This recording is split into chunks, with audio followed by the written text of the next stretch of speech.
tarde. Em nome do desembargador Leonardo Pache de Faria Copelo, presidente do Egrégio Tribunal Regional Eleitoral de Roraima e diretor da Escola Judiciária Eleitoral de Roraima, saudamos a todos que participam do curso Segurança e Credibilidade do Processo Eleitoral, promovido pela Escola Judiciária Eleitoral de Roraima. Registramos a presença na mesa de abertura do senhor, em nome do desembargador Leonardo Pache, diretor-geral em exercício, presidente do Egrégio Tribunal de Administração do Roraima Tribunal e diretor da Escola Judiciária Eleitoral de Roraima, saudamos a todos o excelentíssimo desembargador Leonardo Pache. Falar da flash, dos cartões de memória, que eles não sejam aceitos pelo sistema da Justiça Eleitoral. Bom, mas vamos começar a falar das auditorias. Nós temos inúmeras auditorias durante todo o processo. A gente viu o vídeo no encontro anterior e o grande primeiro processo de construção de auditoria é o teste público de segurança. Quero falar sobre o teste público de segurança. Isso é para mostrar para todo mundo que a Justiça Eleitoral, ela está fazendo um trabalho sério, ela faz um trabalho sério e ela não tem medo de questionamento, não tem medo de mostrar para a população, de mostrar para o cidadão que é para quem a Justiça Eleitoral efetivamente trabalha, de como são feitos os procedimentos. Então, como qualquer órgão público, a Justiça Eleitoral ela é baseada em diversos princípios da administração pública, inclusive o da transparência. E o teste público de segurança vem consolidar isso também. O que é o teste público de segurança?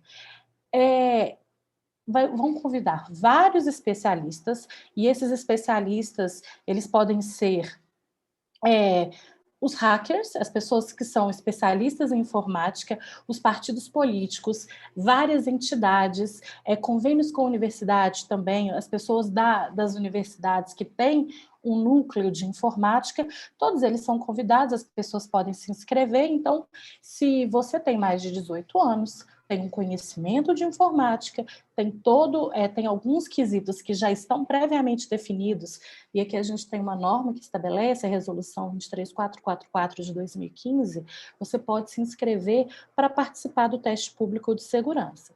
E esse teste público de segurança, ele tem diversas fases. A primeira fase é uma audiência pública e ela para esclarecer as regras. Então, sempre o teste é feito em ano ímpar, que é um ano de não eleição, e geralmente no segundo semestre. Então, é um teste permanente que está no calendário da Justiça Eleitoral.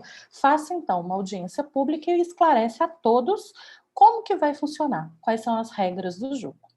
Depois, publica-se um edital. E nesse edital, vai mostrar os determinados critérios para qualquer um se inscrever. As pessoas se inscrevem, suponhamos que tenham muitas inscrições. Então, é possível de ter sorteio. Então, nada disso é feito apenas por um grupo específico. A todo cidadão é possível se inscrever, participar do processo de edital e tudo. Feito o edital, tem uma palestra informativa àqueles que vão participar do teste público de segurança. E também há uma apresentação em ambientes controlados dos códigos-fontes. Neste caso, o que acontece com os códigos-fontes? Eles são apresentados, só que não são apresentados para cada um levar para a própria casa, não. São apresentados em ambientes controlados. Então, a Justiça Eleitoral consegue verificar todo o teste público naquele determinado ambiente, quando eu falo ambiente, seja digital ou no próprio ambiente físico, para que todas as pessoas que tenham acesso aos sistemas da Justiça Eleitoral sejam monitoradas. Então, tudo que aconteceu, qualquer descoberta, isso tudo vai ser acompanhado também para a Justiça Eleitoral, sempre com o intuito de melhorar os procedimentos informatizados. Então, faça uma geração de uma versão de todos os sistemas que serão utilizados no teste público de segurança, porque a gente tem diversas versões. Claro que a urna eletrônica, ela começou há 25 anos.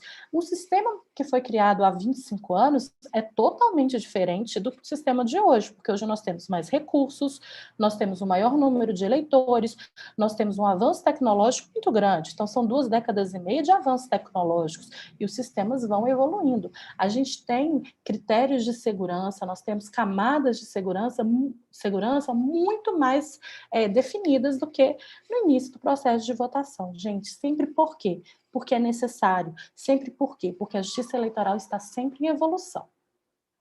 Então, prepara-se uma versão. E essa versão, assim, olha só, essa é uma versão que vai ser habilitada para o teste. Conferido tudo isso, prepare e configure os sistemas adicionais.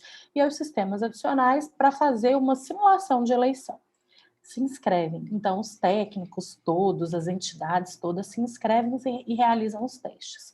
Esse teste, gente, ele é realizado no TSE, no ambiente controlado do TSE e é sempre acompanhado ou por uma entidade externa, que vai fazer todo o controle, ou então por outros parceiros. Então, a Justiça Eleitoral tem parceiros que vai acompanhar, não é só o TSE que vai controlar, seja pessoas do TRE, sejam pessoas que se habilitem para isso e vão realizar o teste. O que acontece? Toma aqui, pessoa especializada, façam seus testes, verifique se tem alguma vulnerabilidade ou alguma fraude detectada. Aqui, gente, eu quero fazer uma distinção de um conceito. Esse conceito está na norma, tá bom? Vulnerabilidade é qualquer perigo que o sistema da urna ou o sistema de votação possa existir. Então, vou dar um exemplo de vulnerabilidade. O sigilo do voto. Descobrir, por exemplo, que conseguiu saber que o eleitor primeiro que votou em fulano de tal. Então, isso é uma vulnerabilidade, tá? Agora, fraude. A fraude seria quando uma vulnerabilidade não é passiva de rastreamento. E aí eu posso falar com vocês com a maior tranquilidade que algumas vulnerabilidades foram detectadas e devidamente tratadas nesses testes. Então, desses testes, além de colocar prova ao sistema, é uma forma de construir novos meios de segurança. Um exemplo é esse mesmo, em um teste, me parece que um dos primeiros testes, se eu não me engano, em 2019, conseguiram desembaralhar a ordem de votação. Então, sabia que o eleitor, primeiro que votou no candidato A, no candidato B, por exemplo. E assim, poderia uma pessoa, claro que essa pessoa teria que estar presencialmente na sessão de votação, anotar a ordem dos eleitores que votaram, para depois conseguir detectar. Mas nem isso hoje persiste, porque imediatamente a Justiça Eleitoral foi lá e corrigiu o erro. Outra questão, outra vulnerabilidade que foi mais recentemente detectada, uma vulnerabilidade que, ao clicar nas teclas, a urna emitia uma onda de rádio, uma onda que a pessoa poderia, basear com algum aparelho, em alguma distância, que era uma distância até pequena, gente, que não seria passível de existir, na verdade, assim, a pessoa teria que estar muito perto da urna, mas enfim, conseguiria descobrir que pelo toque da tela, conseguiria descobrir se a urna, se alguém votou num número X ou no número Y, conseguiria detectar isso. O que aconteceu? Foi trocado todo o procedimento, todo o processo, toda a questão da urna. Então, hoje, quando o eleitor digita lá na tecla, não emite mais som, para evitar qualquer possibilidade de alguém pensar em descobrir em quem o eleitor votou. Então, isso são formas, assim, de garantir o sigilo do voto. Eu já falei, né, várias vezes sobre a segurança do voto, mas do sigilo do voto, que é uma coisa muito cara à Justiça Eleitoral, é uma coisa muito preciosa para a Justiça Eleitoral, e não só para a Justiça Eleitoral, para todo o nosso ordenamento jurídico, está definido na nossa Constituição. Então, depois que foi feito esse teste, o que a gente vai descobrir agora? Feito esse teste, aí faz-se a avaliação. Então, com a avaliação, fala, olha, foi detectado alguma coisa que realmente pode trazer algum risco para o nosso processo eleitoral. Então, vamos fazer a avaliação. Nessa avaliação, são verificadas todas as vulnerabilidades, se assim foram detectadas, são tratadas essas vulnerabilidades e novamente são submetidas àquelas pessoas, aqueles participantes do teste. E aí eles novamente fazem essa verificação para ver se essa vulnerabilidade persiste. E agora, gente, tem ainda mais uma camada, mais um processo que vai garantir a segurança do processo eleitoral. As pessoas que descobriram vulnerabilidades, elas são convidadas para a próxima fase. E qual que é a próxima fase? É o acompanhamento da especificação e dos desenvolvimentos dos sistemas eleitorais, com acesso ao código-fonte de programas. Então, não é só na avaliação do teste que a pessoa vai ter acesso à nova versão do sistema. Na criação mesmo desses programas, essas pessoas que participaram do teste público de segurança, que descobriram uma vulnerabilidade, vão estar lá junto com a Justiça Eleitoral. Então, elas são convidadas a participar do processo de criação dos sistemas oficiais, dos sistemas que realmente vão para as urnas, vão ser distribuídas para todo o Brasil. E aí, esse daí vai passar para a próxima fase, é a fase de assinatura digital e lacração dos sistemas eleitorais. E aqui eu quero falar com vocês sobre a lacração dos sistemas eleitorais. O que é a lacração? É um procedimento que é executado na cerimônia de assinatura digital, ele chama assim, cerimônia de assinatura digital e lacração dos sistemas, e ele consiste na gravação dos programas assinados em mídia, e essa não é regravável, tá? Para posterior acondicionamento desse envelope, aí tem um envelope físico mesmo, e ele é guardado num cofre lá no TSE. Então, face todo esse procedimento, tá lá assinado bonitinho, tem uma possibilidade de verificação posterior com um equipamento, né, com material físico, e tudo isso é feito para garantir que, para depois, numa auditoria posterior, seja conferido. Aquele sistema que foi criado é o mesmo sistema que foi utilizado, ele está lacrado, ele está assinado. Além disso, depois vai ser conferida a integridade de todos os sistemas eleitorais. Aí eu pergunto, quem vai poder fiscalizar nessa fase de cerimônia de lacração? Eu vou colocar aqui para vocês verem.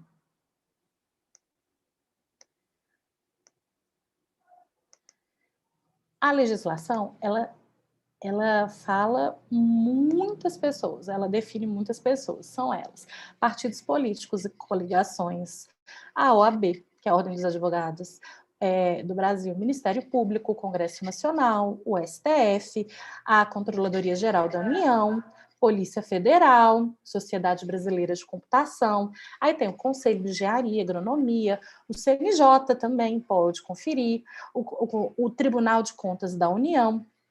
Olha só, gente, Forças Armadas também, entidades privadas brasileiras sem fins lucrativos, com notória atuação em fiscalização e transparência, e Departamento de Tecnologia da Informação das Universidades. Ou seja, aqui o que nós temos? Dá para observar aí na nossa tela.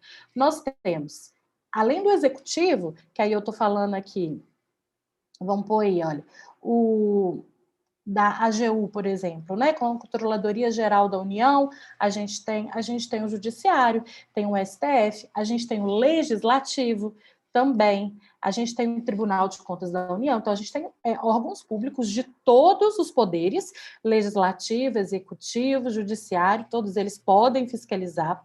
A gente tem sociedade civil, os próprios partidos políticos, não é?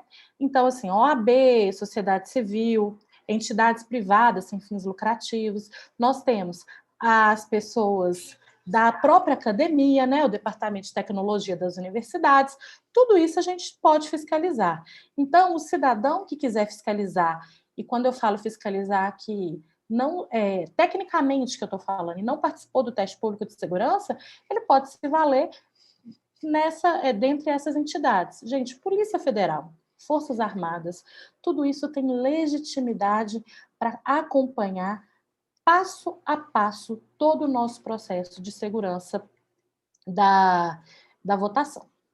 Bom, então o que acontece?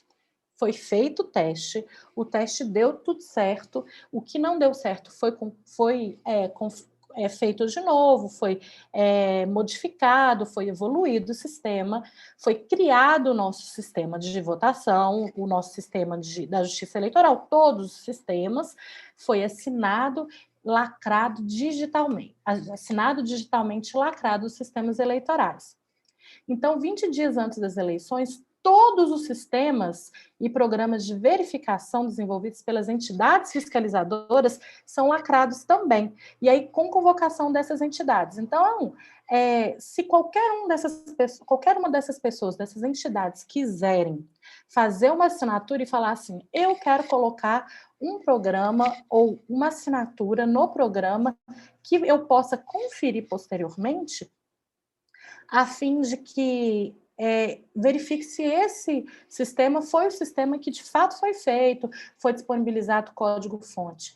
Então, é possível. Então, tem um prazo, está estabelecido, regulamentado por resolução. Então, tudo isso é possível de ser feito. E aí?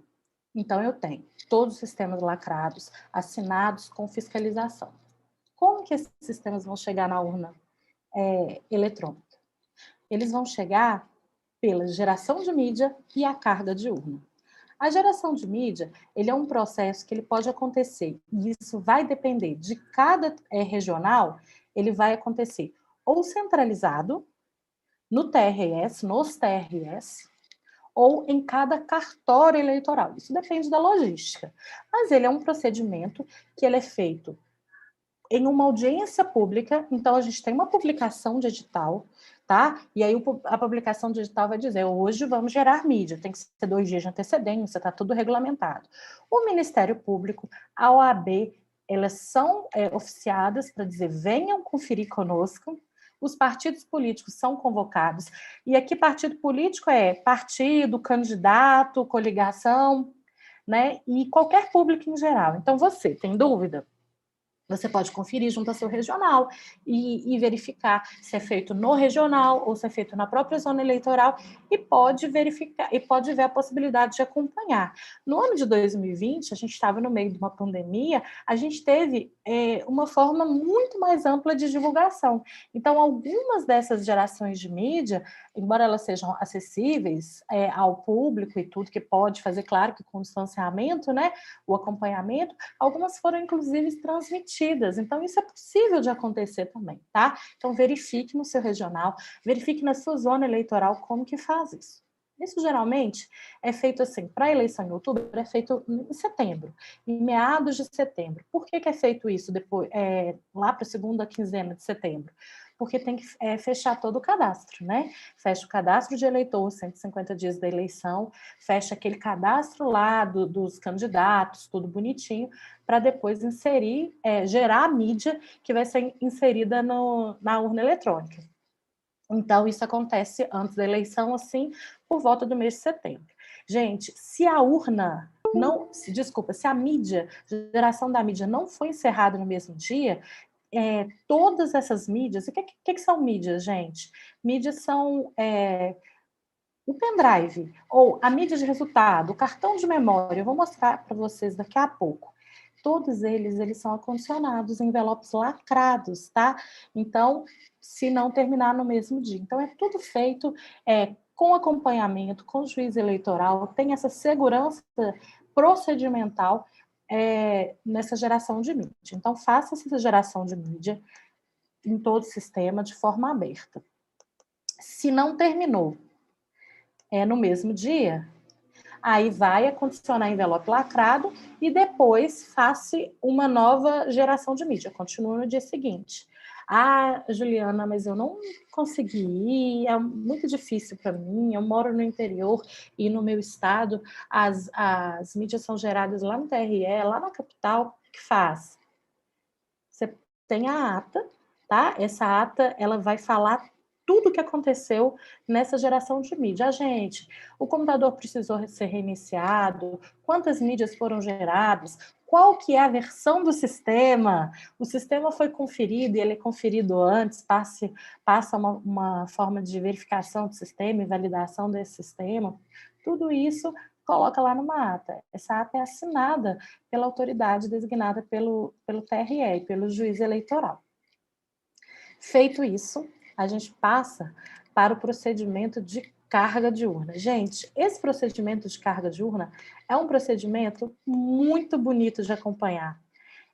Eu quero que vocês vejam aqui, essa foto aqui foi tirada na carga de urna do ano passado. Não sei se todo mundo consegue ver muito bem, mas aqui são várias urnas distribuídas em bancadas, e aqui e embaixo aqui vocês conseguem ver que são as caixas da urna. Então, as urnas são todas empilhadas, todas enfileiradas, assim, e são utilizadas as mídias que já foram geradas naquela audiência anterior.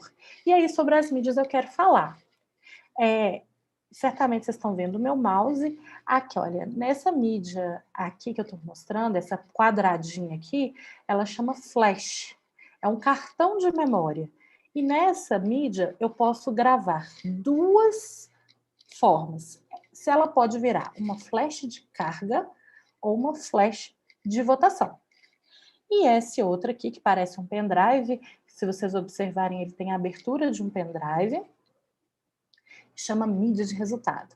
É aqui que é guardado o resultado da eleição. Então, é aqui que sai da urna. No dia da votação, depois que terminam os trabalhos, é nessa mídia aqui, nessa laranjinha aqui, tem de outras cores também, mas é nessa mídia que vai sair, nessa memória de resultado, que vão ser gravados os dados da urna. Lembrando, gente, que a urna não tem conexão com a internet. Então, ela precisa, de fato, ser gravada em algum dispositivo físico. E, no caso, é a memória de resultado. Como que a gente faz a carga de urna? O processo de carga é o seguinte: já foram geradas as mídias lá bonitinho, e aí primeiro a flash de carga ela vai conter os dados de município, os dados lá dos candidatos, os dados das sessões, quantas sessões que tem. Então, assim, tem lá a zona. Então, essa flash de carga, ela vai passar por todas as urnas eletrônicas. Então, ela passa assim, claro que pode ser feito isso separadamente, né? Então, cada conjunto de urna eletrônica tem uma mídia uma flash de votação, uma flash de carga, que é essa daqui. Então, o que acontece? Naquela sequência lá que eu mostrei, que estão todas as urnas enfileiradas, essa mídia é inserida em cada urna. E aí ela vai criar a correspondência. Foi inserida nessa primeira urna aqui, vai ser perguntado: você quer dar a carga de urna na seção número 1 da zona X daquele município? Aí sim, aí é dada a carga de urna. Nesse momento, gente, a urna que era uma urna qualquer, que era um computador largado, ele vai criar uma identidade. E essa identidade quer dizer, gente, essa urna é uma urna exclusiva, é uma urna única. Essa urna vai ser aquela urna que vai ser utilizada na seção 1 daquele município X da zona Y. Então, ali, nesse processo de carga, que a urna vai criar a identidade. Então, é como se fosse uma linha de produção. Neste momento de carga, ela vai ser atribuída uma função maravilhosa, que é a função de receber os votos daquela sessão. Então, aí o técnico, né, o responsável, tira essa flash e vai colocar em outra urna. E aí o que a outra urna vai perceber? Vai perceber que ainda não foi dada carga da seção 2. Aí vai perguntar: você quer dar carga na seção 2?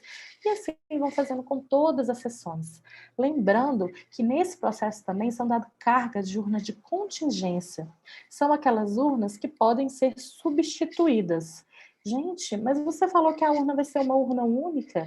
Ela vai ser uma urna única, mas as urnas reservas também vão ser atribuídas. Vai que acontece alguma coisa. Gente, já aconteceu, e isso é um caso real, no município que é do interior até de Minas Gerais.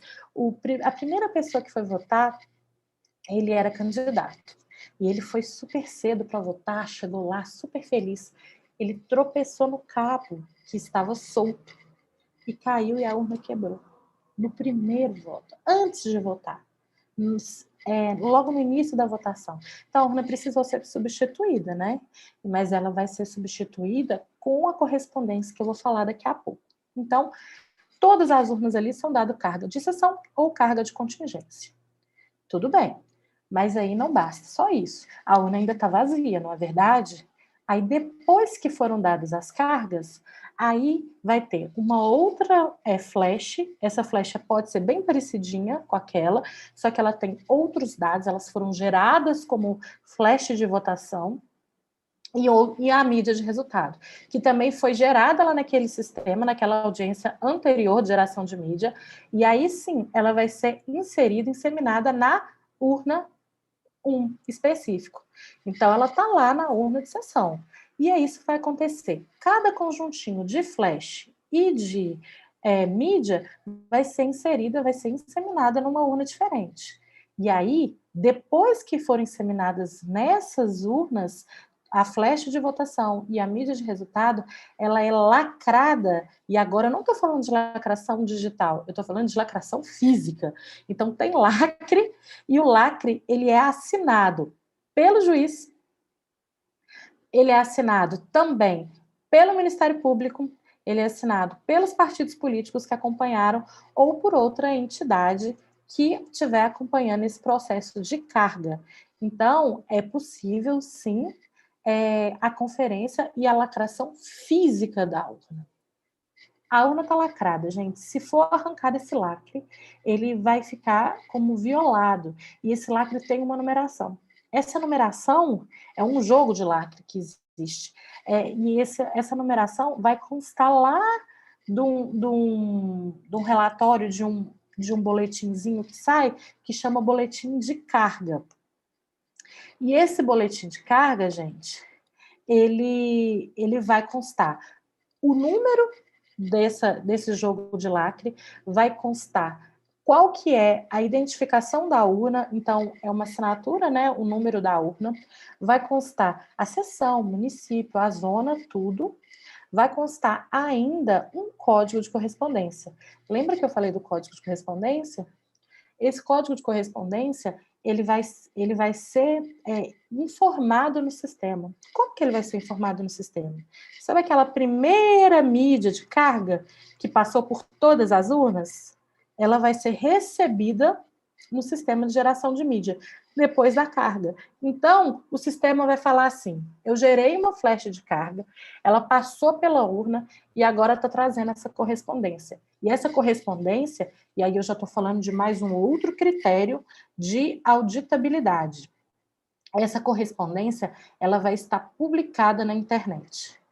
Então, você, cidadão, você quer saber se essa urna realmente pertence àquela sessão, tudo, você pode conferir, pegando a ata, que é uma ata lavrada, bonitinha, que tem todo o comprovante de carga, e vai poder conferir esse comprovante de carga que vai estar publicado lá na internet, para saber se essa urna corresponde àquela que foi, de fato, gerada lá na hora.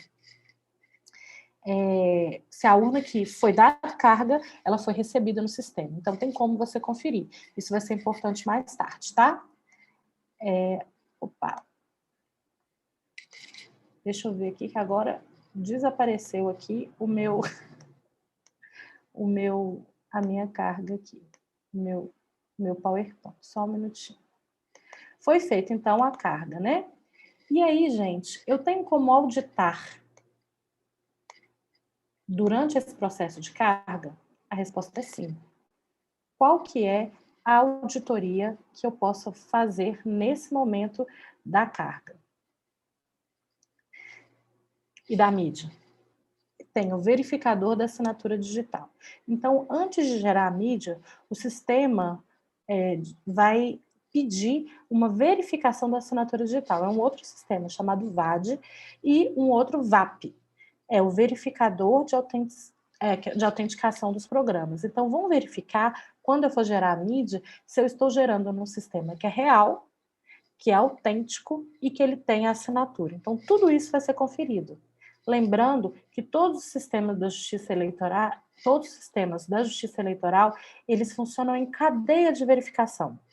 Então, primeiro ele vai buscar um sistema faça a conferência. Para abrir outro sistema, ele vai fazer a conferência de todos os sistemas anteriores. Então, isso é feito de forma automatizada na abertura de todos os sistemas. Mas aí, com esse VAD e com esse VAP, eu consigo verificar naquele momento se esses sistemas estão autênticos e eu ainda gero um relatório que também fica disponível para a conferência posterior, tá? Se for o caso. E durante a carga diurna, eu tenho mais duas formas de auditoria. A primeira é o verificador da integridade de autenticidade dos sistemas eleitorais, é o AVPART. Gente, esse daqui é até uma forma nova de verificação, vai conferir o hash, vai conferir os sistemas digitais, então passa esse programa, né, abre esse sistema lá na hora de uma urna para verificar se essa urna está ok, tá? Então tem todo um processo. E assim, acontece, a pessoa que está fiscalizando, então o partido político está lá, ele fala assim, tem que passar por essa auditoria, mas eu quero que faça a auditoria na urna da seção 23. Então, pode ser feito da seção 23. Mas aí, se a pessoa falar assim, não, eu agora quero na seção 10, pode também. Mas essa auditoria ela é feita em até 3% das urnas. Então, uma por município, em até 3% das urnas. E faz também a verificação pré-pós-eleição. O que é essa verificação pré-pós-eleição? Depois que fez todo aquele procedimento de carga, deu carga, passou, inseriu a flash de votação, tudo bonitinho, lacrou, faça uma verificação para ver se os sistemas estão ok. Isso é feito por amostragem.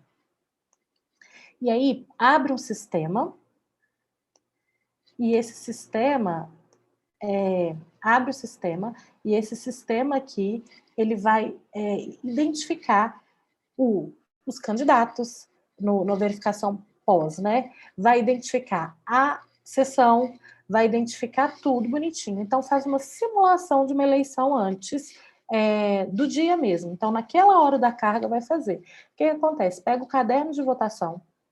Nesse caderno de votação, faz a conferência, se o eleitor está efetivamente cadastrado. Depois, faz uma simulação como uma votação. Então, votou no candidato A, votou no candidato B, votou no candidato C, faça a simulação de encerramento, que gera um boletim de urna e que depois pode ser conferido. Olha, fez uma simulação com 3 votos para fulano de tal, fez uma simulação com 5 votos para Beltrano, e aí depois no boletim de urna vai conferir para ver se está tudo ok. Nisso, a gente pode conferir se as fotos dos candidatos estão ok, se a tabela, o código de correspondência está ok também, isso é conferido. Vai conferir se os eleitores estão devidamente cadastrados na urna, isso é feito por amostragem. Depois que faz tudo isso, aí refaz o procedimento para lacrar novamente a urna, para deixá-la preparada. Ou seja, sempre temos mais de uma forma de verificação em cada etapa. Vamos lá. Então, essa é a etapa durante a preparação da urna. Depois, foi feita a geração de mídia, lacração, né, carga de urna. O que eu vou fazer? Passado alguns dias, tem uma nova audiência. E essa audiência vai abrir as urnas que já estão preparadas, que já estão devidamente lacradas, vão conferir se está tudo ok e vai ligar a urna na chave ou no botãozinho, depende de cada urna, cada modelo de urna. E aí vai conferir para ver se ela está com a data e hora correta. E para ver também se a urna está com a sessão direitinho. Porque o que acontece? Quando a urna ela é preparada, ela vai apresentar uma mensagem assim: essa urna só funcionará a partir do dia tal, que é o dia da eleição, né, 1º domingo de outubro, a partir das 7 horas. Então, qualquer coisa que eu fizer na tela, nada vai resolver, nada vai mudar, exceto se chegar às 7 horas da manhã do dia da eleição. Então, nesse momento é conferido para ver se a hora está correta, para ver se a data está correta e para ver se não tem nenhum tipo de problema com informação de município, de sessão e tudo. Isso é feito por audiência também. E também, como eu falei, tem a correspondência publicação da correspondência. Então, qualquer um vai poder lá e conferir. Gente, qualquer um que eu falo, qualquer cidadão, qualquer pessoa. Uma coisa que é muito interessante, se você tem dúvida, gente, procura, vai lá, corre atrás. Você consegue fazer uma auditoria por si. Você não precisa ser um mestre de informática para você conferir, para ver se os procedimentos estão sendo feitos de forma adequada. Como está acessível, você nem precisa sair de casa. Está lá publicado na internet. Então, você consegue fazer uma conferência, basta ter um pouquinho de paciência, né, para conferir esses códigos assim. E isso é muito importante porque vai demonstrar maior transparência, né? Assim, vai mostrar para toda a população a transparência em todo o procedimento. Gente, mas não é só disso que a Justiça Eleitoral vive, não. Depois que as urnas todas foram preparadas, tem todo um processo, que é um processo logístico. E esse processo ele é feito nos cartórios eleitorais. E qual que é o processo? Gente, tem requisição de locais e de veículos para ser feita. É muito comum, cada cidade tem uma peculiaridade, né? Mas em municípios pequenos, é muito comum as pessoas acharem estranhos que as urnas são transportadas em veículos, em barcos de outros órgãos, né? Principalmente quando é de prefeitura, numa eleição municipal. Gente, todo o processo de requisição de veículos, ele é feito com edital, é feito com ofício. Então, os veículos, as embarcações, tudo que são utilizados nos dias, né, das eleições ou na véspera, para levar, para buscar a urna, tudo isso tem um procedimento certo. É um procedimento que está regulamentado. Todas as pessoas que trabalham no dia da eleição, e aí eu estou falando assim, mesário, técnico de apoio é aquela pessoa que vai ajudar a buscar, levar a urna, vai trabalhar para a Justiça Eleitoral que não esteja na sessão, dentro da sessão. E aí eu estou falando, por exemplo, de coordenador de acessibilidade, que são pessoas que são nomeadas pela Justiça Eleitoral, que têm a função de auxiliar as pessoas com deficiência ou as pessoas com mobilidade reduzida para conseguir chegar à sessão eleitoral da melhor forma ou para dar alguma informação, né? Então, temos também os coordenadores de acessibilidade, são chamados de monitores, depende de cada cidade. Os motoristas que levam, tudo isso é nomeado. Então, tem edital. Gente, mas o mesário, eu não confio naquele mesário. Gente, nós temos uma norma que fala quem pode ser mesário, quem pode ser apoio logístico. Então, estou falando de tudo isso. Candidato não pode ser mesário, pelo menos aqui no Brasil. Tem lugar, gente, por exemplo, a Suíça, por exemplo, não tem problema nenhum. O candidato pode ser mesário, mas aqui no Brasil tem restrição. Então, você não pode nem ser candidato para ser mesário, nem ser parente até segundo grau. Então, você não pode ser pai, mãe, filho, irmão de candidato. Você não pode ser nomeado para trabalhar como mesário, nem como técnico de apoio, né? Então, tem toda uma questão de nomeação digital. Os partidos políticos, eles podem dizer assim, eu não concordo, fulano de tal tem algum impedimento. Então, isso também tem todo um critério, tem todo um procedimento. Contar uma coisa para você sobre nomeação de mesário. Você não pode, por exemplo, trabalhar na mesma mesa de votação com alguém que você trabalha no mesmo setor, por exemplo. Então, duas pessoas trabalham numa repartição pública X, elas trabalham juntas, uma é chefe, o outro é o subordinado, dentro da mesma sessão. Não vão poder trabalhar na mesa de votação juntas. Por quê? Porque para não ter essa questão de hierarquia ou qualquer problema, né, de hierarquia no dia da votação, porque um mesário fiscaliza o outro. Então, é importante que não sejam parentes entre si, não sejam parentes de candidato, não trabalhem na mesma repartição ou no mesmo setor. Então, tem todo um critério para nomear o mesário. Todos os partidos sabem, todo mundo pode saber com antecedência quem são esses mesários. E aqui, gente, vou aproveitar, abrir um parênteses, Se você tem interesse de ser mesário, você sabe como que você faz? Eu quero ser mesário, quero ser coordenador de acessibilidade, eu quero ajudar a justiça eleitoral. Ou então, ai, gente, eu quero conhecer o processo e nada melhor do que integrar como colaborador da justiça eleitoral. O que você pode fazer? Você pode procurar o seu cartório eleitoral, você pode se cadastrar no site, e aí você pode cadastrar até no Disque Eleitor, como você achar melhor.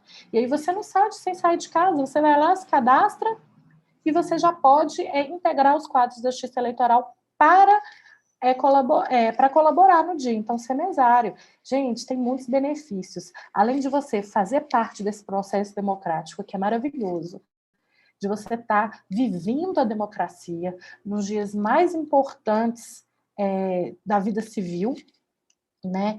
Você ainda vai poder ver de perto todo esse processo, além de ter alguns benefícios, tá? Os benefícios são 2 dias de folga por cada dia trabalhado.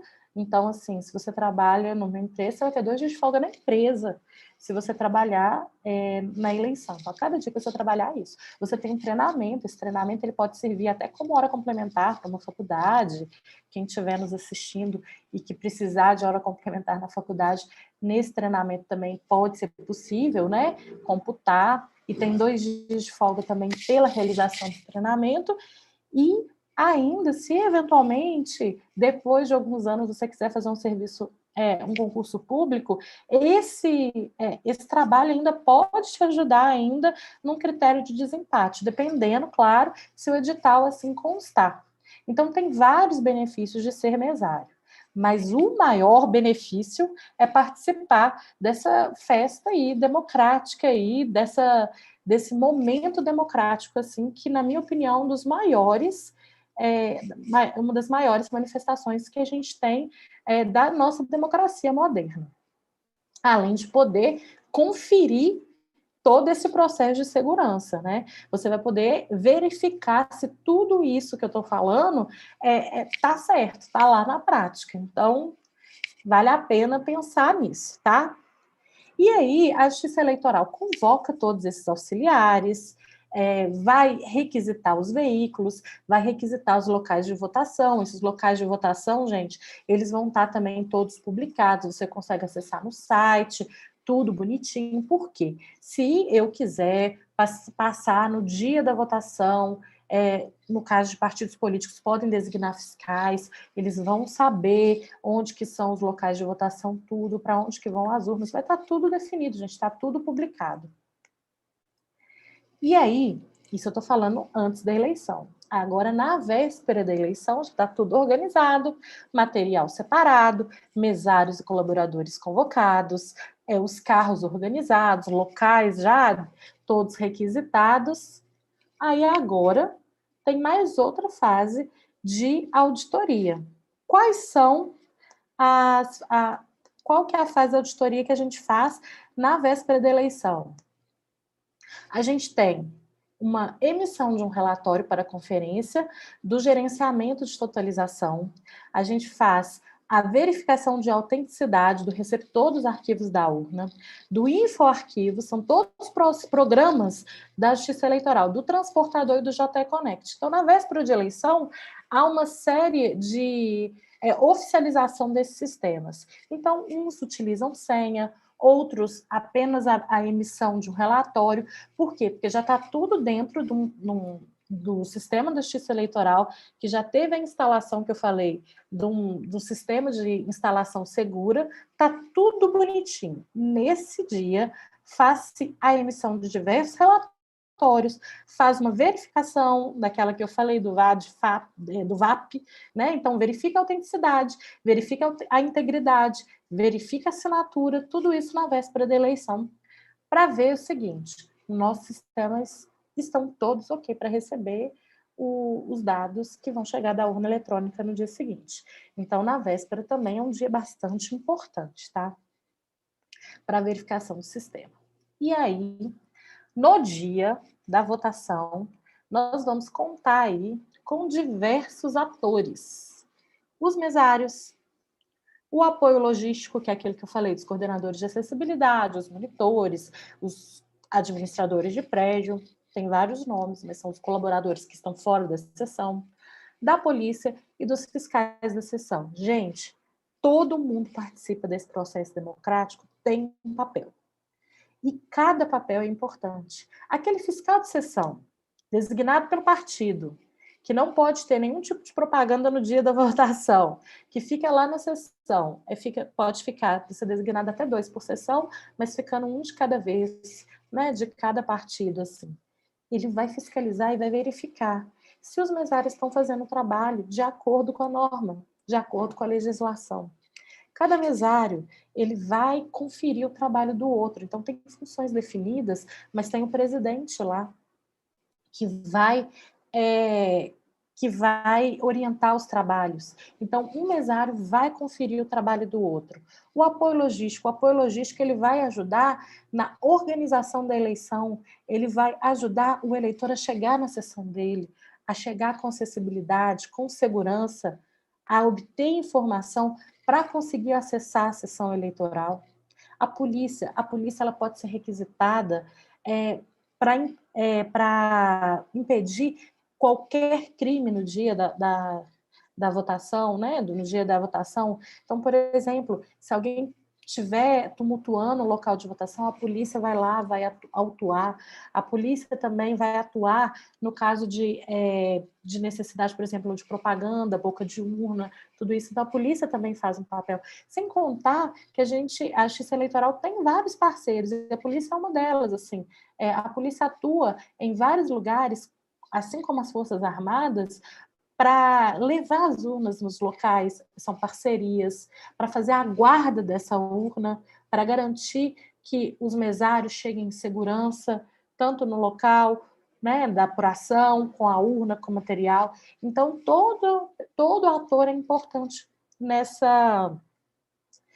no dia da votação. Lembrando, gente, que os mesários, apoio logístico, eles têm uma capacitação. Então, isso tudo é bem organizado, normalmente tem reuniões prévias aí com o apoio logístico também, tá? Tudo isso funciona como uma orquestra. Então, a Justiça Eleitoral, ela vai trabalhar com cada ator com um instrumento diferente. E eles precisam estar bem afinados e alinhados para que a gente consiga organizar bastante uma eleição. Gente, são 500 mil urnas, imagina, é muita gente. A gente tem 150 milhões de eleitores e todos eles precisam votar no mesmo dia. Então, é muita gente, a gente está falando de números enormes, assim, né? Então, esse é o papel.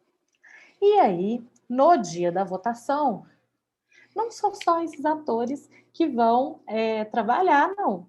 A gente tem auditoria. E a gente tem 2 auditorias que elas são especialmente trabalhadas no dia da votação. A primeira auditoria, vou falar da emissão de hash, e tem a auditoria no ambiente controlado, que era chamado de votação paralela, mas hoje a utilização é a auditoria da votação eletrônica. Como é que funciona isso? No sábado, na véspera da eleição, são sorteadas urnas, tá? E essas urnas podem ser de 10 a 15 urnas, dependendo do estado.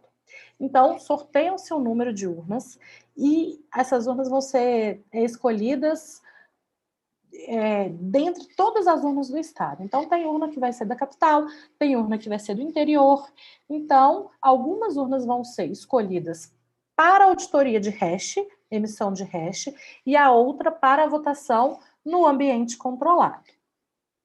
Então, um exemplo do número máximo de urnas são 15 urnas. 5 vão ser para urnas de auditoria no ambiente controlado e 10 para emissão de hash. 12 vai ser 4, enfim.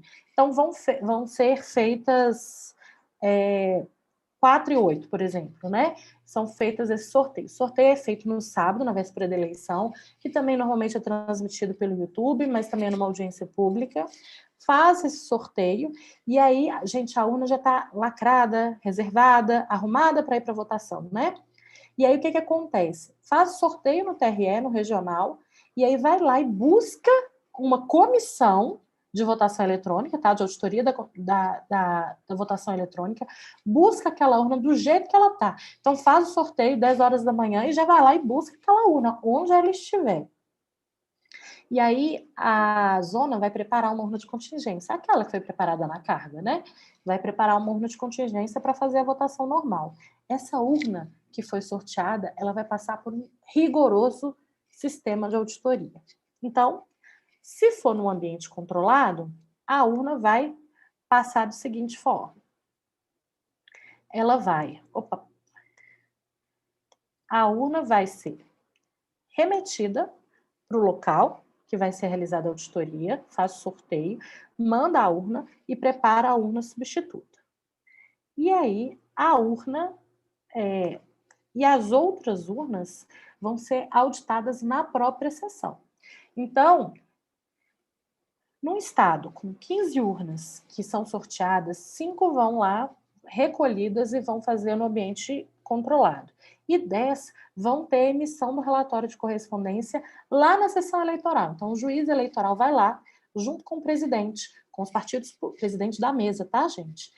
Dos mesários, os partidos políticos e alguma entidade, Ministério Público, OAB, né, que são convocadas, emite o relatório de correspondência e aí já vai levar aquele relatório que está publicado, sabe? Que eu falei com vocês, e vão conferir. Gente, é um número enorme, mas vai fazer a conferência de correspondência por correspondência, para saber se está correto, se essa urna é aquela urna que foi preparada no dia da carga, com a mídia que foi gerada no dia da geração de mídia. E vai fazer a verificação também dos resumos da sessão eleitoral. Então, confere aquele comprovante de carga com o hash emitido, com aquilo que está publicado na internet. Então, foi feita essa conferência, tá tudo ok. Isso, gente, é feito 7 horas da manhã, antes do início da votação. Então, é no dia, não tem que ver. Aí, feito isso, começa depois a votação, né, às 8 horas, a votação na sessão. Aquelas 5 urnas, ou 4, ou 3, dependendo do estado, né? Que foram sorteadas, aí elas vão, então vou voltar aqui, elas vão para um ambiente controlado. Nesse ambiente controlado, faz o seguinte, faz uma votação simulada, então tudo é filmado. Pega o caderno de votação, a listagem dos eleitores, assim como o caderno de votação, faz a habilitação dele no mesmo período da votação. Então, vai fazer uma simulação. 8 horas, abre a urna, né? Começa a votação, aí faz a simulação de que fulano de tal, que é eleitor, vota. Então, vai fazer uma votação como se fosse uma votação normal, só que tudo filmado. Então, a pessoa vota lá na urna, digitando, filma, ela vota no papel, confere que é a mesma votação, que é o mesmo, põe lá numa urna de papel e faz essa votação durante todo o dia. Então, é feito tudo no ambiente controlado lá. E tem também empresas de auditoria. Então, essas empresas de auditoria vão conferir. Feito isso, depois vai fazer o resultado, né, no final da votação. E aí, o resultado da votação na urna, com o resultado daquela votação no papel, com o boletim de urna, tudo, para saber se deu tudo certo. Gente, isso é feito há 25 anos e todas as vezes deu certo, em todos os estados. Então, sempre é feito, sempre esse sorteio é realizado, é sempre feito com auditoria e sempre deu certo. Por que deu certo? Porque o processo eletrônico de votação brasileiro é confiável, não tem fraude. E tem que dar certo mesmo, né? Então, esse ambiente controlado é sempre feito, chamada votação paralela. Então, nós temos lá na sessão, conferido no dia da votação, temos esse ambiente simulado também, conferido. Gente, isso é aleatório. Então, não tem como saber qual que vai ser. Sorteio mesmo, né? E aí, tudo bem. A votação vai acontecendo. Quando termina a votação, gente, sai a emissão do boletim de urna. Aqui, olha, o boletim de urna, ele sai como se fosse esse... Vou mostrar aqui para vocês. Como se fosse esse relatório que está aqui, ó. é como uma bobina mesmo, tá? Como se fosse bobina de supermercado, e sai todo o resultado. No boletim de urna, que é um papel bem parecido com esse daqui, vai constar o dado de todos os candidatos que tiveram votos naquela sessão. Eu só não falei de uma coisa, gente. Antes da votação, em todas as sessões, é emitido um boletim bem parecido com esse, mas que ele é chamado de zerésima. E lá vai constar o nome de todos os candidatos que estão concorrendo naquela circunscrição. Se for municipal, eleição, vão ser todos prefeitos, candidatos a prefeito, vereadores. E se for eleição geral, né, candidato a todos os cargos, presidente, governador, senador, deputado federal e estadual. E aí vão constar o nome de todos, com o número de votos que eles contêm. Antes da votação, vai constar 0. Depois da votação, o boletim de urna vai emitir o mesmo boletim, só que com o nome de todos os candidatos que tiveram votos naquela sessão e com o número de votos que foi dado. Então, em município pequeno, gente, o resultado sai até antes da apuração. Por quê? A urna que não tem contato com a internet vai imprimir todo o resultado. O que eu faço com esse boletim de urna? Esse boletim de urna, o mesário vai fazer o seguinte: ele vai emitir uma cópia para saber se tá ok, depois vai pedir para emitir mais 4 no mínimo, e esses boletins de urna vai ser pregado lá na porta da sessão para qualquer pessoa poder conferir. Outro, o presidente da sessão vai poder levar para casa, para ele conferir isso depois, na casa dele, gente. E os outros vão ser encaminhados à Justiça Eleitoral. Gente, e ainda tem possibilidade de emissão de mais boletins para distribuir para os fiscais presentes lá na sessão, tá? Que podem levar para casa esse boletim. Todo boletim, todo papel que sai da urna deve ser assinado por todos os mesários e para os fiscais ali presentes, se assim o desejarem. Então, fiscal, quer lá assinar? Pode assinar. Se não tiver lá, não quiser assinar, não tem problema. Mas o mesário vai assinar. Então, é um boletim que está assinado, e esse boletim é um documento, gente. Se tiver qualquer diferença na votação, lá na apuração, temos um boletim que foi emitido aqui na sessão eleitoral, que não tem acesso à internet, que não teve qualquer interferência de qualquer órgão, de qualquer rede, e vai ser emitido esse boletim e vai estar lá na casa do mesário, se ele quiser. Vai estar pregado na porta da sessão, vai estar em poder dos fiscais e vai estar na Justiça Eleitoral para o cidadão poder conferir depois, porque algumas vias são levadas lá para a Justiça Eleitoral. Então, tá lá, gente. Tá gravado, tá impresso o resultado da votação. Então, não tem risco nenhum de ter diferença, né, de votação, porque você pode conferir.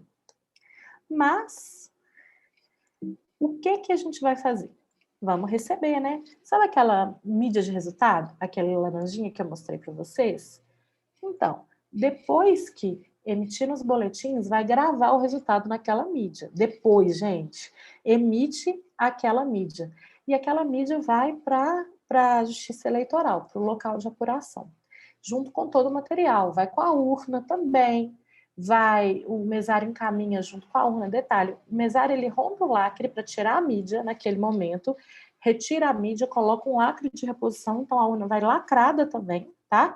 De novo, ela vai lacrada para a Justiça Eleitoral, o lacre de reposição que tem um número direitinho, que é um lacre próprio para fazer essa reposição, já está lá, e ela vai ser encaminhada junto com a ata de sessão. A ata de sessão vai constar tudo que aconteceu, né? Os mesários relatam, mesário que chegou atrasado, eleitor que não conseguiu votar, tudo, né? Tudo que aconteceu. E, então, todo o material vai lá para a sessão, para o local de apuração. E a junta apuradora vai ver, conferir esses documentos todos. E aí, na hora de receber essa mídia de resultado, como que ele recebe? Coloca naquele sistema. Qual sistema? Aquele que já está autenticado, assinado, verificado várias vezes. E aí a mídia, ela é inserida lá no computador da Justiça Eleitoral, que tem os sistemas todos lacrados. E aí, primeira coisa que o sistema vai fazer é validar a assinatura. Vai ver se aquela mídia já tem uma assinatura E ela já vai ter, porque ela já foi gerada naquele gerador de mídias antes, então para saber se foi gerado lá. Aí depois vai decifrar, vai verificar se está tudo certo. Se a validade não tiver assinatura, vai rejeitar esse BU, vai falar assim, gente, esse boletim de urna não é.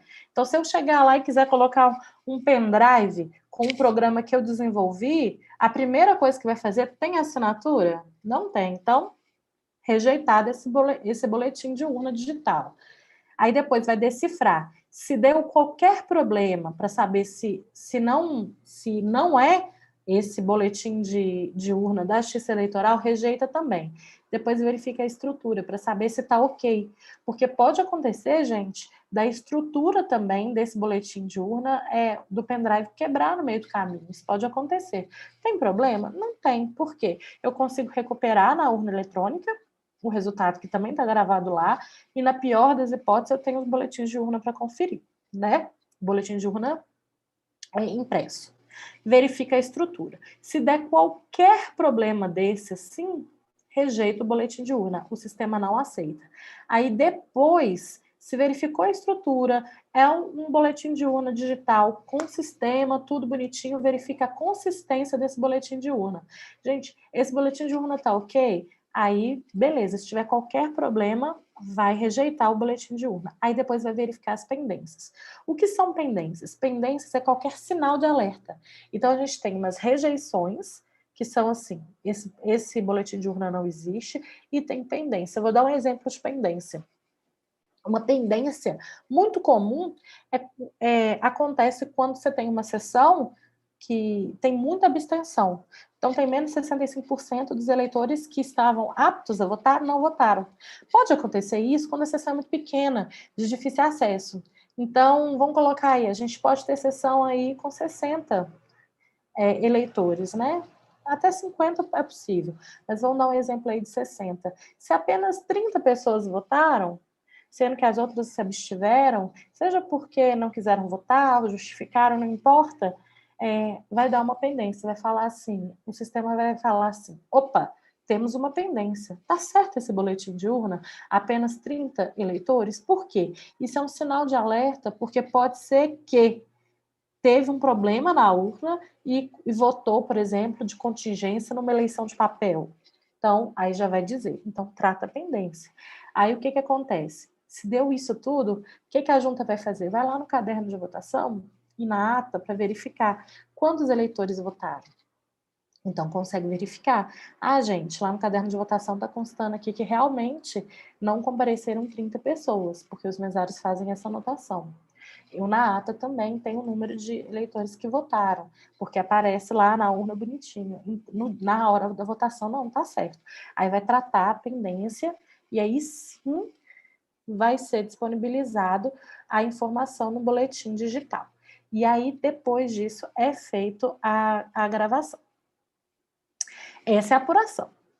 Mas aí eu ainda consigo, e aqui eu tô vendo aqui o meu tempo, né, gente?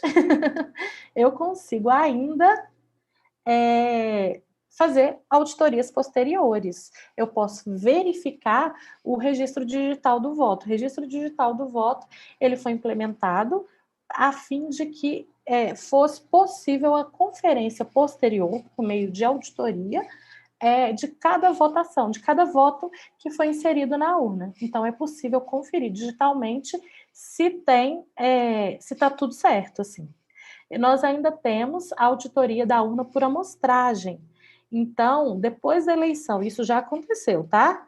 Tiveram partidos políticos que pediram auditoria nas urnas, foram feitas auditorias por amostragem, faça a conferência, nada foi achado. Então, isso acontece. E temos também a possibilidade dos partidos políticos indicarem peritos técnicos para fazer essa conferência mesmo tecnológica. Gente, tem outra questão também. Você pode, cidadão, tirar foto ou fazer a leitura do QR Code do boletim de urna, aquele que está lá preso lá na porta da sessão, e fazer a conferência mesmo do seu fazer a conferência daquela sessão do boletim, que você vai constar lá, vai aparecer todos os dados com o que está publicado na internet. Então, você consegue fazer essa auditoria, tá? E aí, gente, eu não sei se eu vou ter um tempo, mas a gente pode falar das novas tecnologias, mas eu vou fazer o seguinte, eu vou deixar vocês fazerem perguntas, se a gente tiver um tempinho, eu ainda termino aqui para falar um pouquinho das novas possibilidades de voto impresso, se vocês quiserem, ou de qualquer outro assunto relacionado à auditoria que vocês querem. Vou deixar aí, abrir a palavra e vou ficar à disposição de vocês. Doutora, já que você tocou no assunto voto impresso, né, primeiro, boa tarde a todos que estão nos assistindo. A nossa audiência hoje está lá no Nordeste. A Patrícia Cláudia está no Rio Grande do Norte. Tem gente de Minas, tem gente do Espírito Santo. Todo mundo elogiando a explanação, como sempre, excelente, muito esclarecedora. Foi importante esses 2 dias de curso para que as pessoas tivessem conhecimento que o nosso processo eleitoral é seguro, sim, e é principalmente auditável, né? É uma dúvida que muita gente sabe, porque precisa auditar o voto e tal. Não, o processo é todo auditável. A gente pôde observar que tem auditoria durante todas as fases e também na fase final, que é a fase da urna, que todo mundo queria. Mas o tema voto impresso está na crista da onda agora, né? Inclusive, temos uma pergunta aqui, que é até de um servidor do nosso tribunal, que ele fala o seguinte, que é o Jonilton, mandar um abraço para o Jonilton, né? Ele mandou a seguinte pergunta. Ele falou assim, parabéns pela explanação, Juliana, bastante esclarecedora, mas me permita uma pergunta. De início, registro que confio plenamente nas urnas eletrônicas e entendo que o processo eleitoral é integralmente auditável. Já dispomos de diversas camadas de segurança. Mas qual o maior óbice à implementação do voto impresso? Custo de implementação, risco de judicialização excessiva ou inocuidade? Então, eu acho que através da pergunta dá um gancho para você falar de voto impresso para a gente, que vale a pena, eu acredito. Obrigada pelas palavras e pela pergunta. Bom, o voto impresso realmente é o que está na moda, né? Hoje em dia. Nós temos vários óbices com relação ao voto impresso. Essa questão do voto impresso, ela foi instituída, né, pela Lei 13.165 de 2015. Então, foi aprovada uma lei que teria a necessidade de voto impresso. Só que aí teve uma ação direta de constitucionalidade no STF, a ação direta de constitucionalidade é a 5889, e aí essa ação declarou inconstitucional a implementação do voto impresso nos moldes propostos. Quais são os argumentos? Os principais argumentos dessa declaração de constitucionalidade é o rompimento do sigilo do voto. Nós tivemos já voto impresso no Brasil, em 2002. A urna, o modelo de 2002, ele imprimia o voto. Mas a gente tem uma série de questões assim, falhou miseravelmente. Por que falhou essa experiência de voto impresso? Ela falhou porque o módulo impressor dava muito problema e embolava. E aí, se um técnico chegasse lá no dia para fazer essa manutenção, esse ajuste, ele teria acesso àquele voto antes do encerramento da votação. Então, o voto do eleitor estaria sob perigo de alguém conseguir ver. Então, se tem um módulo impressor e esse módulo impressor dá um problema e o técnico vai lá, ele vai ter acesso ao voto e o sigilo do voto tem que ser preservado. Isso foi por isso que em 2002, sem contar o custo altíssimo, e a gente tem que lembrar, gente, que a urna, ela caminha de diversos meios, né? De diversas formas de transporte, de barco, de helicóptero, de caminhão, de trator, de motocicleta, de tudo. Então, o módulo impressor é um módulo muito sensível. Então, corria esse risco do voto impresso. E nos moldes que foram feitos hoje, se a pessoa imprimisse o voto e levasse o voto para casa, por exemplo, seria praticamente uma nota fiscal de compra de voto, né? Eu poderia comprovar para outra pessoa que eu votei em fulano de tal, seria o recibo do voto. Não, então não é possível. A gente tem histórico de coronelismo, de voto de cabresto, e isso só fomentaria um eventual crime, né, de compra de votos. Além disso, se fosse apenas a conferência visual, além do problema técnico e o custo excessivo, mas isso também é uma coisa que a Justiça Eleitoral, se for definido legalmente, a questão do custo é uma coisa que tem que ser arcado, né? Que é um custo que quem é o legítimo para construir lei e representar os cidadãos, eles vão ter que arcar. Então, não é especificamente por causa do custo, apesar de ter um custo enorme, sim. Mas, emitindo aquele boletim, visualmente, podendo fazer a conferência, a gente estaria excluindo da população, e esse é um argumento muito forte, uma parcela grande da população de eleitores hoje no voto, a questão da acessibilidade. Os deficientes visuais, por exemplo, não teriam como fazer essa conferência. Não fazendo essa conferência, eles teriam a necessidade de ter um acompanhante. Do mesmo modo, os analfabetos. Como que ele poderia fazer uma conferência visual se ele não sabe ler? Gente, é uma evolução. O nosso sistema eleitoral, por números, com foto, foi uma evolução. Então, trazer isso, além de ser um retrocesso na questão tecnológica, ela vai excluir uma grande parcela da população, que vai tornar o voto menos acessível, o voto mais vulnerável aos riscos do sigilo, sem contar os problemas de logística, que poderiam também tornar ineficiente essa verificação. A Justiça Eleitoral, ela não se posiciona assim, totalmente contra o voto impresso, mas nos moldes como foram apresentados e da forma que a gente tem outras formas de auditoria, o voto impresso nos moldes dessa lei, ele só traria prejuízo. Então, é praticamente isso, assim. Mas é uma discussão um pouco longa, Silvio.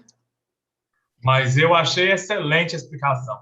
E eu queria lembrar você que está nos assistindo que tudo isso que está sendo dito aqui está ficando gravado no nosso canal do YouTube. Então, você que está aí do Rio Grande do Norte, de Minas, do Espírito Santo e até mesmo de Roraima, aproveita e se inscreva no canal, ative o sininho. E quando você receber aquela mensagem que você tem dúvida, aquela desinformação que você recebe às vezes pelo Zap, vem aqui no nosso canal do YouTube, que aqui a nossa informação é certeira e segura. Você tem aquele vídeo do Barroso, que foi muito bem esclarecedor. Você tem esses 2 dias de palestra, você vai poder contra-argumentar com argumentos plausíveis e corretos. Aqui a informação é certa, eu sempre digo isso. Busque a informação na fonte correta.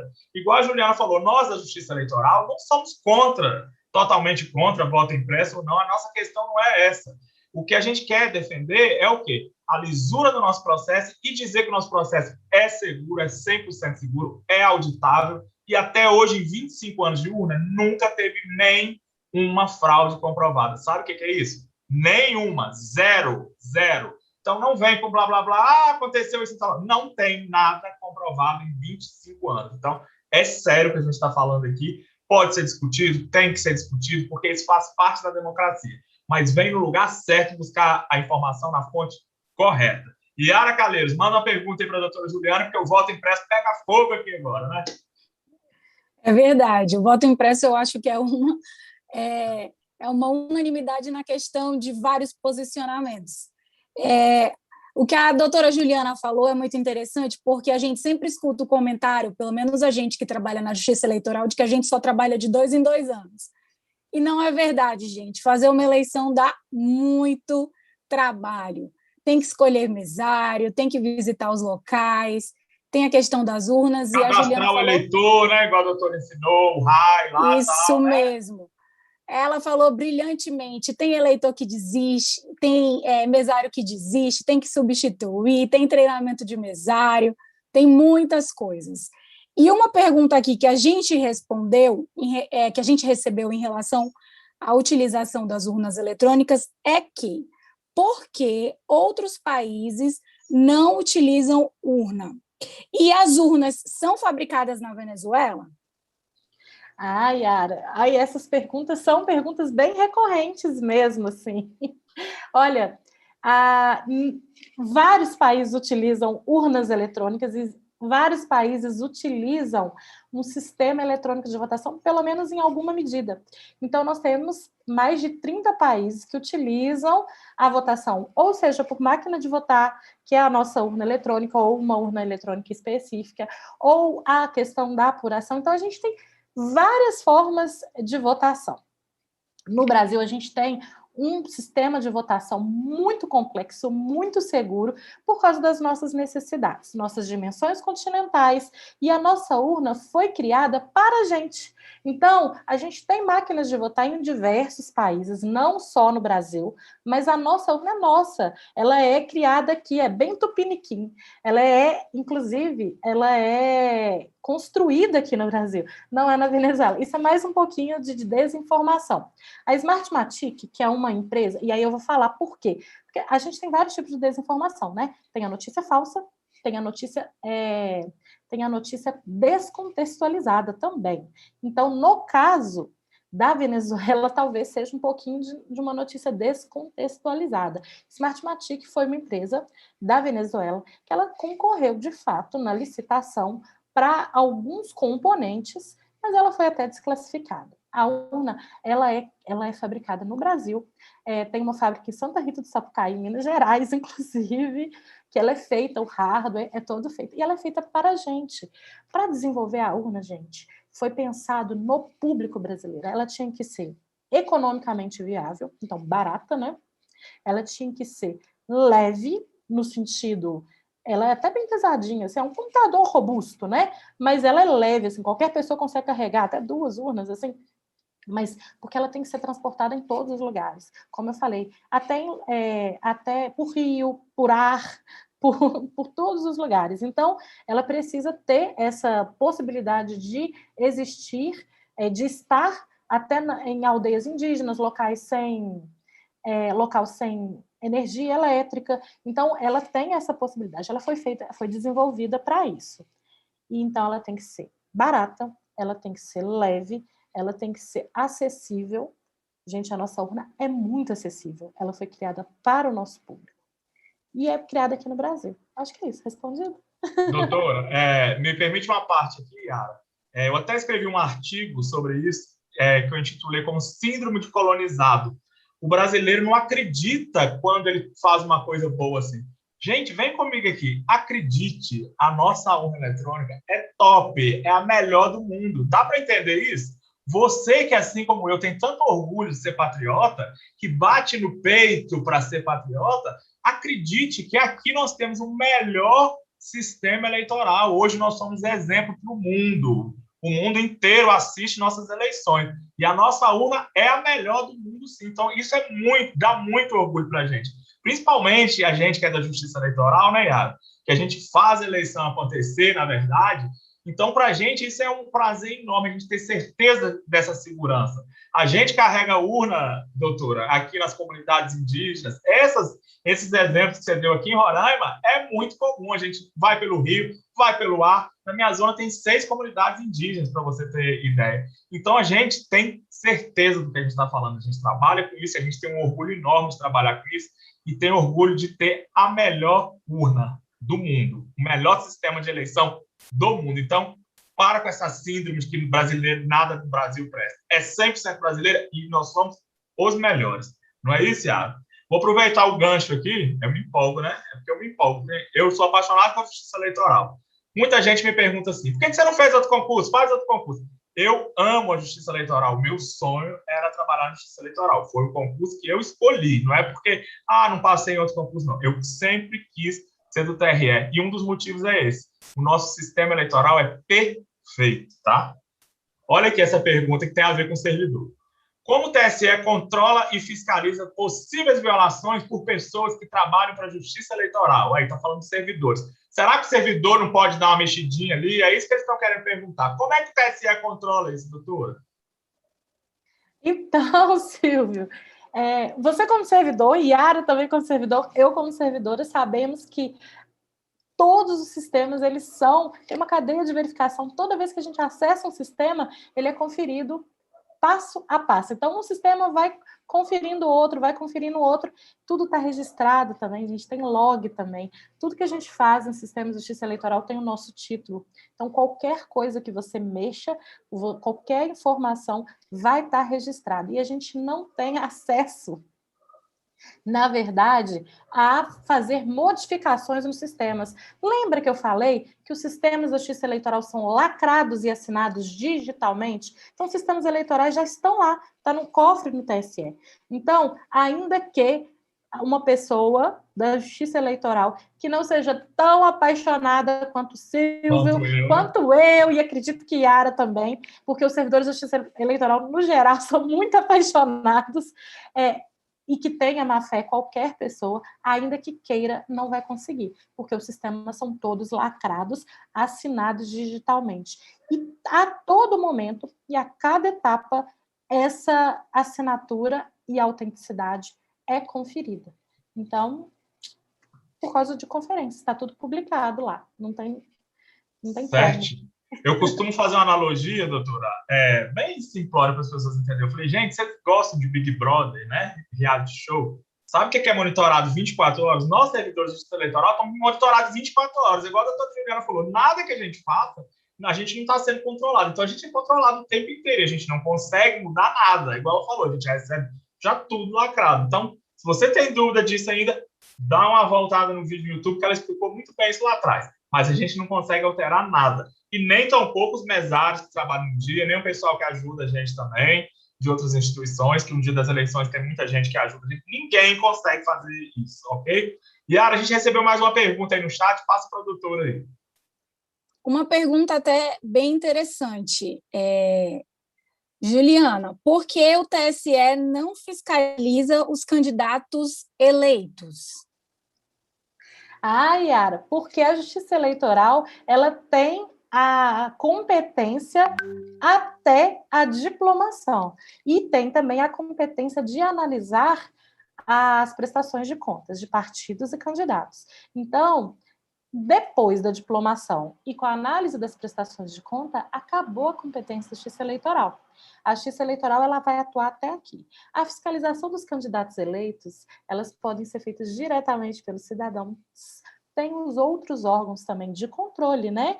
Os tribunais de contas, e tem também o controle entre os poderes. Então, o legislativo vai fazer a fiscalização do executivo também, e isso é um papel de outros atores do nosso processo democrático. Cada órgão, cada poder vai atuar em um determinado momento. E até ali acaba a nossa competência, a competência da Justiça Eleitoral, com a diplomação. Cada um no seu quadrado, né? Cada um Inclusive, gente, no dia das eleições que eu fiquei de plantão no cartório, eu recebia muitas ligações das pessoas perguntando, né?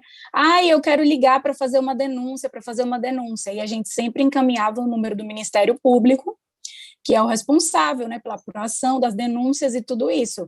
Então, a Justiça Eleitoral se restringe a isso, a eleição e depois a diplomação dos eleitos. E ao julgamento, né? A gente tem telespectador lá de Belém, a Janilza está aqui falando parabéns pelo evento, excelente a palestra, lá de Belém. Obrigado pela audiência em Belém. Aproveite, se inscreva no nosso canal, ative o sininho, que vai vir muita coisa boa esse ano ainda pela ED, viu? A gente tem uma pergunta do Anthony aqui, que ele falou parabéns, mas eu tenho só uma questão. Já algum país pediu orientação ou consultoria para implementar um sistema como o nosso? Você sabe de cabeça, Juliana? Sim? Sim. Não, nós temos...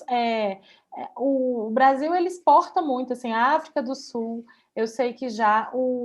a gente tem comissões de observação eleitoral e o Brasil é muito convidado para isso. Eu não vou te falar exatamente quais países, porque eu não sei de fato de cabeça, mas com certeza observadores eleitorais já vieram aqui no Brasil, o TSE já foi convidado para ir em diversos países e alguma tecnologia, sim, é espelhada, é aproveitada. A gente é referência na votação eletrônica, no processo eletrônico de votação, tanto de votação quanto da apuração. Isso aí.